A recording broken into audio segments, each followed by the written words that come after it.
ये आज हमारी तीसरी चौपाल है और इस चौपाल में इतिहास के कुछ अंश उठाए जाएंगे।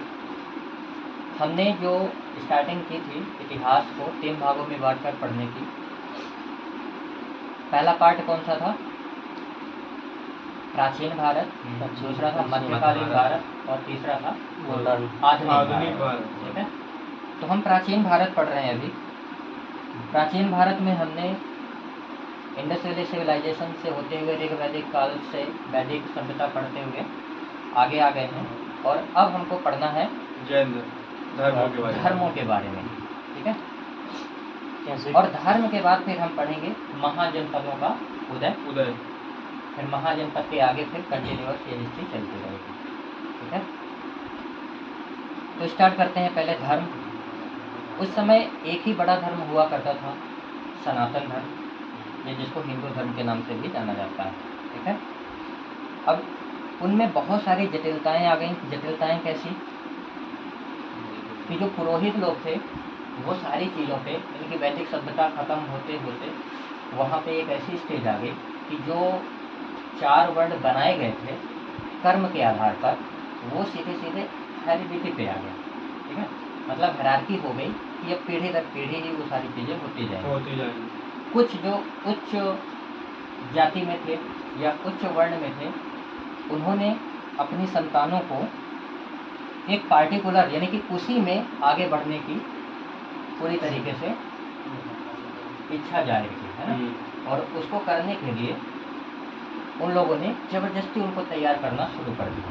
जैसे ब्राह्मण वर्ग था, उसका काम था शिक्षा देना, तो उसने अपने जो औलादें हुई, जो संतानें हुई, उनको भी बोला कि आप पढ़ करके आप शिक्षा ही दो। ब्राह्मण वर्ग, है ना, आप मतलब नीचे साइड जा करके शूद्र या वैश्य का काम मत करो। जो क्षत्रिय था वो अपनी संतानों को सिर्फ तलवारें चलाना सिखाने लग गए, है ना।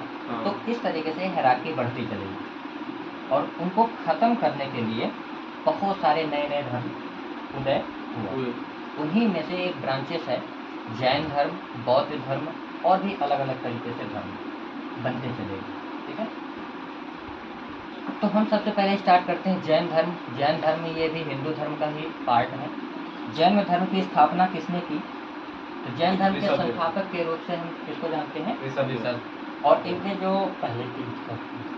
पहले व्यक्ति हुए, उनके पवित्र या पूज्य बोल सकते हैं, उनको क्या बोला गया? तीर्थंकर। क्या बोला गया? तीर्थंकर। तो पहले जो तीर्थंकर हुए कौन हुए? ऋषभ। और यही क्या है, फाउंडेशन डालते हैं जैन धर्म का। जैन धर्म के जो 23वें तीर्थंकर थे वो कौन थे? पार्श्वनाथ। और 24वें कौन थे? महावीर स्वामी। यानी कि जैन धर्म में कुल टोटल 24 तीर्थंकर हुए। तो कुछ को याद रखना है, सभी को तो नहीं याद रखना है। जैसे ऋषभदेव प्रथम थे और इनका जो सिंबल था सांड। द्वितीय को याद रखना है अजितनाथ, जिसका सिंबल हुआ करता था हाथी। तीसरे जो तीर्थंकर हुए संभव, जिनका सिंबल था घोड़ा। 7वें आप याद रख लीजिए संपार्श, जिनका स्वास्तिक। शांति जो 16वें थे, इनका सिंबल था हिरण। नामी जो 21वें थे, इनका सिंबल था नीलकमल। अरिष्ट नेमी जो 22वें थे, इनका सिंबल था शंख।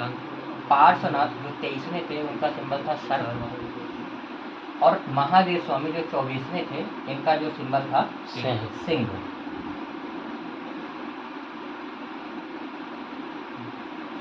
अब हम 24वें जो तीर्थंकर हुए महावीर स्वामी, उनके बारे में डिटेल से पढ़ेंगे। तो महावीर स्वामी कौन थे? इनके बारे में, तो ये कौन थे?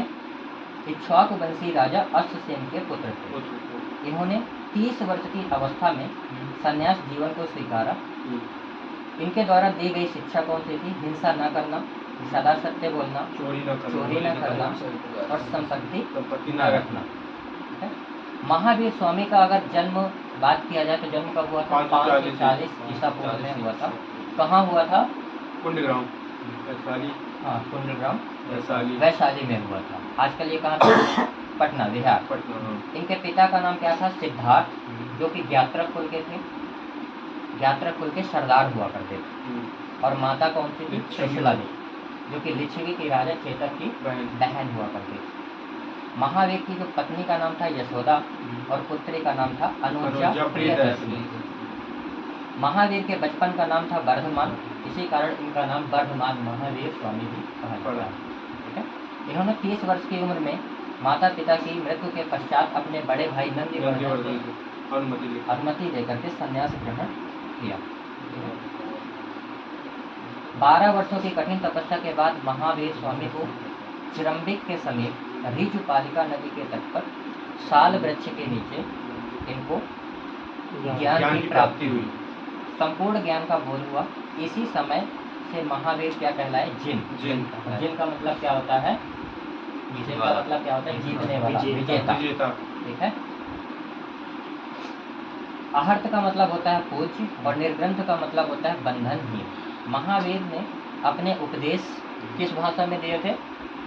पाली में, प्राकृतिक भाषा में। हाँ, किस भाषा में दिए थे? प्राकृतिक या अर्धमगधी भी बोल सकते हैं। ठीक है। हाँ। महावीर के अनुयायियों को मूलतः निर्ग्रंथ कहा जाता था। महावीर के प्रथम अनुयायी उनके खुद के दामाद प्रियदर्शनी के पति बने थे, जिनका नाम था जामिल। प्रथम जैन भिक्षुणी नरेश दधिवाहन की पुत्री थी, जिसका नाम था चंपा। महावीर ने अपने शिष्यों को 11 गंधर्वों में विभाजित किया। आर्य सुधर्मा एक अकेला ऐसा गंधर्व था जो महावीर की मृत्यु के बाद भी जीवित रहा। 2 जैन तीर्थंकर ऋषभदेव एवं अरिष्टनेमि के नामों का उल्लेख ऋग्वेद में मिलता है। अरिष्टनेमि को भगवान कृष्ण का निकट भी माना गया है।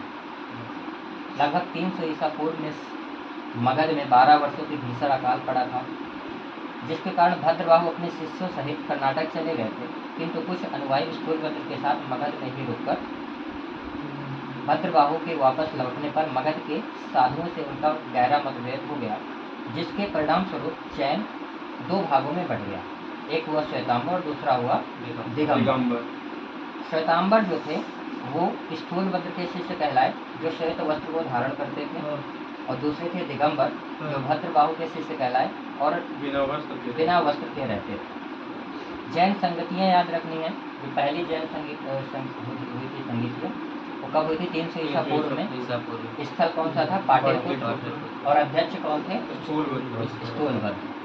दूसरी कौन सी थी? 512 में बल्लभी में हुई थी और क्षमा श्रवणेश में था। बिल्कुल अध्यक्ष। जैन धर्म के त्रिरत्न कौन कौन से हैं? सम्यक दर्शन, सम्यक ज्ञान, सम्यक आचरण। त्रिरत्न के अनुशीलन में निम्न 5 महाव्रतों का पालन अनिवार्य है: अहिंसा, सत्यवचन, अस्तेय, अपरिग्रह और ब्रह्मचर्य। जैन धर्म में ईश्वर की मान्यता नहीं है। जैन धर्म में आत्मा की मान्यता है।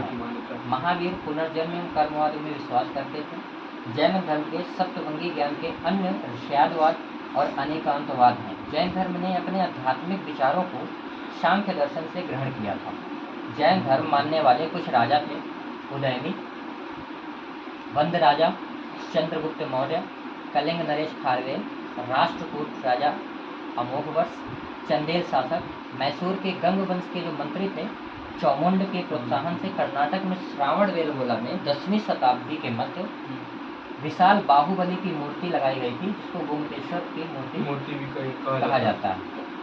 ठीक है। और ये गोमतेश्वर मतलब उड़ते हुए पक्षी की मूर्ति है, और ये शायद कर्नाटक, अगर मैं सही हूँ तो शारावती नदी के किनारे है शायद, देख लेना जैसा भी है। खजुराहो में जैन मंदिर का निर्माण चंदेल शासकों द्वारा कराया गया था। मौर्योत्तर युग में मथुरा जैन धर्म का प्रसिद्ध केंद्र था। मथुरा कला का संबंध जैन धर्म से है। जैन तीर्थंकरों की जीवनी भद्रबाहु द्वारा रचित कल्पसूत्र में है। 72 वर्ष की आयु में महावीर की मृत्यु 468 ईसा पूर्व में बिहार राज्य के पावापुरी राजगीर में हो गई। मल्ल राजा श्रुतिपाल के राजप्रसाद में महावीर स्वामी के निर्वाण प्राप्त हुआ। ये हुआ पूरा का पूरा जैन धर्म। अब बौद्ध धर्म के बारे में अच्छे से विस्तार से करता बताओ। बौद्ध धर्म के स्थापक माने जो हैं वो गौतम बुद्ध जी हैं, जिनका जन्म 563 ईसा पूर्व कपिलवस्तु के लुम्बिनी में हुआ था। ये लुम्बिनी वर्तमान में नेपाल में पड़ता है। और महात्मा बुद्ध को एशिया लाइट ऑफ एशिया कहा जाता है। और इनके जो बचपन का नाम था वो सिद्धार्थ था। इनके पिता शुद्धोधन थे और इनकी जो माता थी वो महामाया थी। और जो इनकी माता महामाया थी, इनके जन्म के 7वें दिन ही उनकी मृत्यु हो गई थी। और इनका जो लालन पालन किया था वो किसने किया था? सौतेली माता उनकी प्रजापति प्रजापति गौतमी गौतमी ने इनका लालन पालन किया था। आवाज में दम होनी चाहिए। और इनका जो परिग्रहण हुआ था, विवाह हुआ था, वो 16 वर्ष की आयु में हो गया था। किसके साथ? यशोधरा नामक राजकुमारी से। और जो इनके पुत्र थे राहुल गौतम बुद्ध थे, वो राहुल थे। और उनका जो सारथी था उनका क्या नाम था? चन्ना। हाँ, जो कपिलवस्तु की सैर के लिए जब निकले थे तब बने थे। उन्होंने जब कपिलवस्तु की सैर के लिए निकले थे तो कुछ दृश्य देखे थे, 4 दृश्य। वो 4 दृश्य कौन कौन से हैं?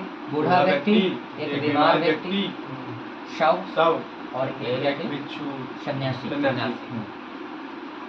और जब उन्होंने गृह त्याग किया था तो उनकी उम्र क्या थी? 29 वर्ष के थे।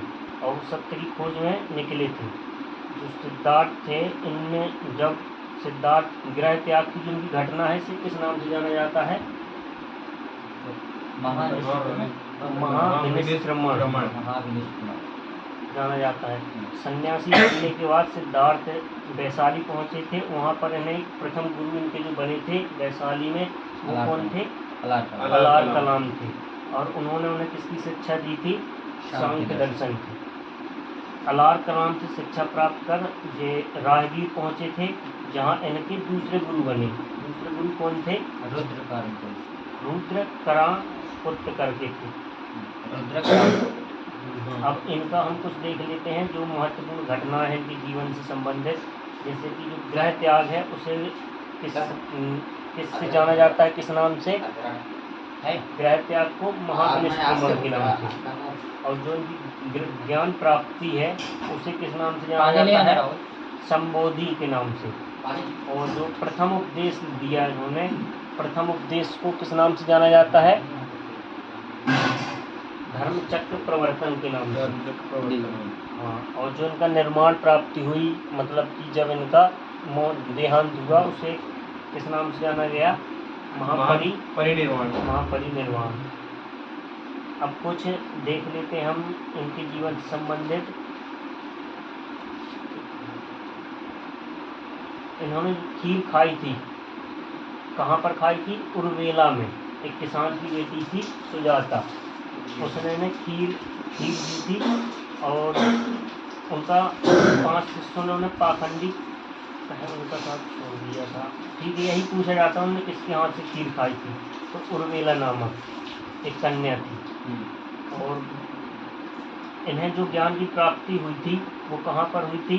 किस नदी के किनारे? रेजुपालिका नदी के किनारे। इन्हें थोड़ी रेजुपालिका, इन्होंने बोध गया में निरंजना नदी के किनारे, पीपल वृक्ष के नीचे। वहाँ पे कौन सा वृक्ष था जैन धर्म में? शाल वृक्ष। और यहाँ पे क्या है? पीपल, जो बाद में बोधि वृक्ष भी कहलाया। इन्होंने 6 वर्ष की कठिन तपस्या की थी और 35 वर्ष की आयु में इन्हें ज्ञान की प्राप्ति हुई थी। इसे गौतम बुद्ध जी को। और बोध गया, वो स्थान फिर बोध गया के नाम से जाना गया, जहाँ पर इन्हें ज्ञान की प्राप्ति हुई। तो फिर यहीं से इन्हें गौतम बुद्ध कहा जाने लगा था, सिद्धार्थ को। उनका बचपन का नाम सिद्धार्थ था। ज्ञान की प्राप्ति के बाद गौतम बुद्ध कहलाने लगे। और इनका गोत्र गौतम होने के कारण ही इन्हें ज्ञान प्राप्ति के बाद गौतम बुद्ध कहा गया, क्योंकि इनका गोत्र ही गौतम था। और इन्हें जो परम ज्ञान की प्राप्ति हुई थी वो किस दिन हुई थी? बैसाखी पूर्णिमा के दिन। बैसाखी पूर्णिमा के दिन परम ज्ञान की प्राप्ति हुई थी। इसी दिन पैदा हुए थे, इसी दिन मरे थे और इसी दिन को ज्ञान की प्राप्ति। हाँ, और जो इनके उपदेश थे वो किस भाषा में थे? उनकी पाली भाषा। हाँ, सभी उपदेश उनके पाली भाषा में थे। इन्होंने पुनर्जन्म की मान्यता दी थी।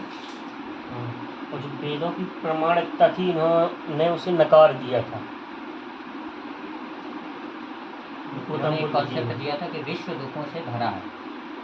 हाँ इन्होंने क्या बोला था कि विश्व दुखों से भरा भरा है, और उसके कारण कुछ बताए थे, है ना, कि अगर इससे मुक्ति पानी है तो हमको क्या करना चाहिए। इसमें 3 पिटक होते हैं, त्रिपिटक जो पूछे जाते हैं। एक त्रिपिटक किस तरह से संबंधित हैं, तो कौन कौन से थे? 3 त्रिपिटक, सुत्त पिटक, विनय पिटक और अभिधम्म पिटक। अभिधम्म पिटक। ये तीनों पिटक पाली भाषा में है। हाँ, उसकी तो पाली भाषा थी उपनिषदों की, सब इन्होंने पाली भाषा में किया। इनकी मृत्यु 80 वर्ष की अवस्था में 483 ईसा पूर्व कुशीनगर में हुई, जो कि आजकल देवरिया उत्तर प्रदेश में स्थित है। अब कुछ इसके जो मेन है वो बुद्ध समितियाँ हैं, जो बुद्ध संगीतियाँ हुई थी, जहाँ से क्वेश्चन बनते हैं। तो पहली बुद्ध समिति कब हुई थी? 483 ईस्वी। 483 में। किसकी स्थल कौन सा था? स्थान राजगीर। राजगीर था, हाँ, बिहार में। और शासक कौन था उस समय? अजातशत्रु। अजातशत्रु शासक थे हर्यक वंश के। अध्यक्ष कौन था? महाकश्यप। महाकश्यप। पहली बुद्ध संगीति की। अब द्वितीय बुद्ध संगीति कब होती है? 383 ईस्वी में। और शासक कौन थे? कालाशोक। कालाशोक थे शिशुनाग वंश के। और जो स्थल कौन सा था? वैशाली। वैशाली। और अध्यक्ष सवाकामी। तीसरी बौद्ध समिति कब हुई? 255 ईसा पूर्व। हाँ, 255 250 भी मिलता है, लगभग सही है। और स्थल कौन था? पाटलिपुत्र। और शासक? अशोक। तीसरी बौद्ध समिति के अशोक थे, जो मौर्य वंश के थे। और अध्यक्ष? मोगलीपुत्र तिस्य। और चौथी बौद्ध संगीति? प्रथम ईस्वी शताब्दी में हुई थी। प्रथम शताब्दी में। शासक स्थल? कुंडलवन स्थान था इसका। शासक कनिष्क। और जो अध्यक्ष थे अश्वघोष। इसके अध्यक्ष थे अश्वघोष। लेकिन उपाध्यक्ष शायद अश्वघोष थे। अध्यक्ष इसके जो थे वो वसुमित्र थे। ठीक है, दोनों। कहीं कहीं दोनों भी दिया रहता। ये मेन थी बौद्ध संगीतियाँ। अब इनके कुछ शिष्य थे, आनंद थे शिष्य इनके, गौतम बुद्ध के जो सबसे प्रिय शिष्य थे आनंद थे। अब हम अब से धर्म पढ़ाइए आप। बौद्ध धर्म लगभग समाप्त। अष्टांगिक मार्ग बचे हैं। जो इनका जन्म और मृत्यु है गौतम बुद्ध का, वो किस अभिलेख के आधार पर निर्धारित किया गया है? तो एक कैंटोन अभिलेख हुआ करता था चीनी परंपरा का, उसके अनुसार ही बताया गया है ना, क्योंकि हमारे पास तो कुछ प्रमाण था नहीं कि कब पैदा हुए और कब खत्म हुए। ये किसके मतलब उसमें लिया गया है, किसके रिस्पेक्ट में?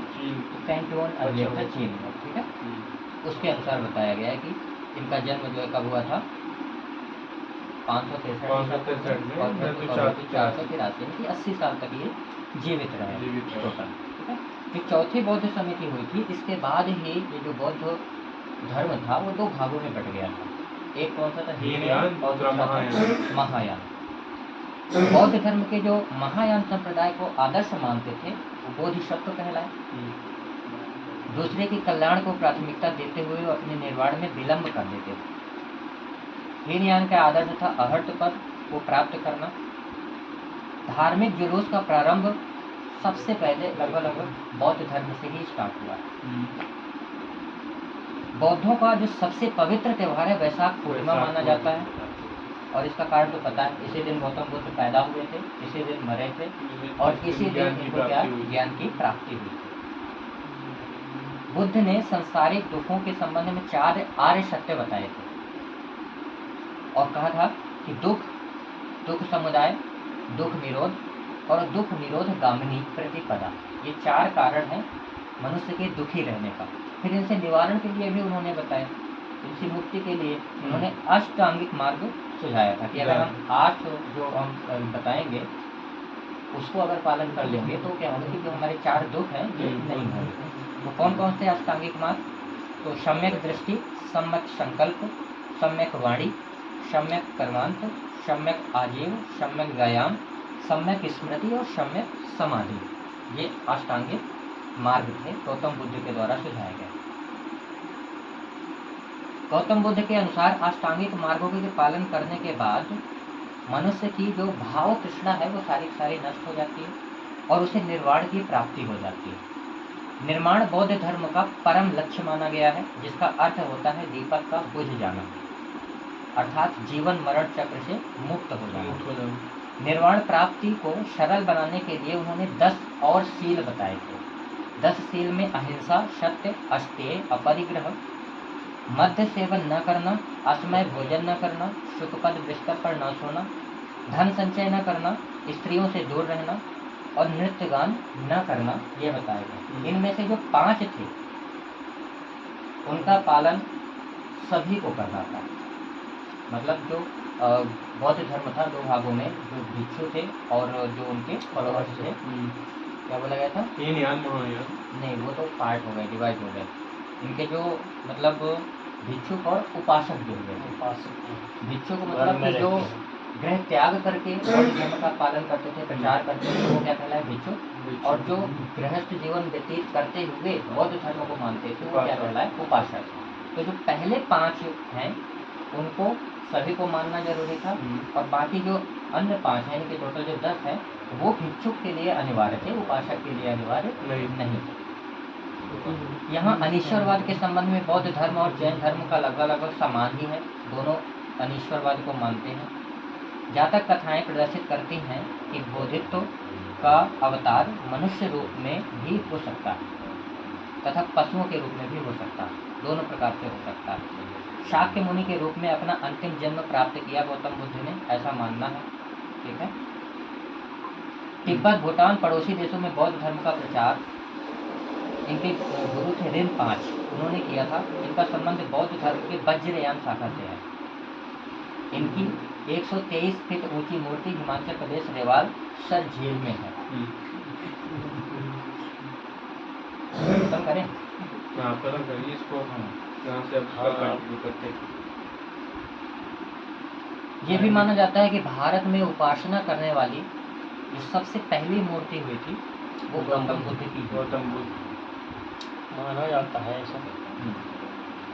तो आज हमने सिर्फ गौतम बुद्ध तक ही कवर किया हुआ है और इसके नेक्स्ट पार्ट में हम देखेंगे अन्य धर्मों को और फिर इसके बाद हम क्या पढ़ेंगे अपन?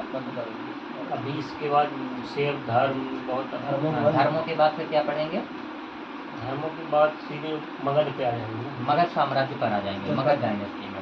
लेकिन मगध डायनेस्टी कैसे उदी थी उसके पहले हमको देखना पड़ेगा 16 महाजनपद, 16 महाजनपद कैसे होंगे। हाँ, आज की रात काफ़ी ज़्यादा हो गई है। अंग्रेजी हो गई 17। हाँ, कुछ लोग सो भी गए हैं, कुछ लोग तो बस हो गया ना, आलस आ गई, निपट भी गए, बच्चे भी हैं, है ना? वो चोरी चोरी चल रहा है सब। ठीक है, तो मिलते हैं फिर नेक्स्ट वीडियो में नेक्स्ट डे। तब तक आप लोग अपना ख्याल रखें, बिजी रहें, व्यस्त रहें, जहाँ कहीं भी हो मस्त रहें और जो करना है करते रहें, है ना? हमसे कोई लेना देना ठीक है। तो मिलते हैं भाई सब लोग, बाय बाय। बंद करो वीडियो भाई। जय हिंद।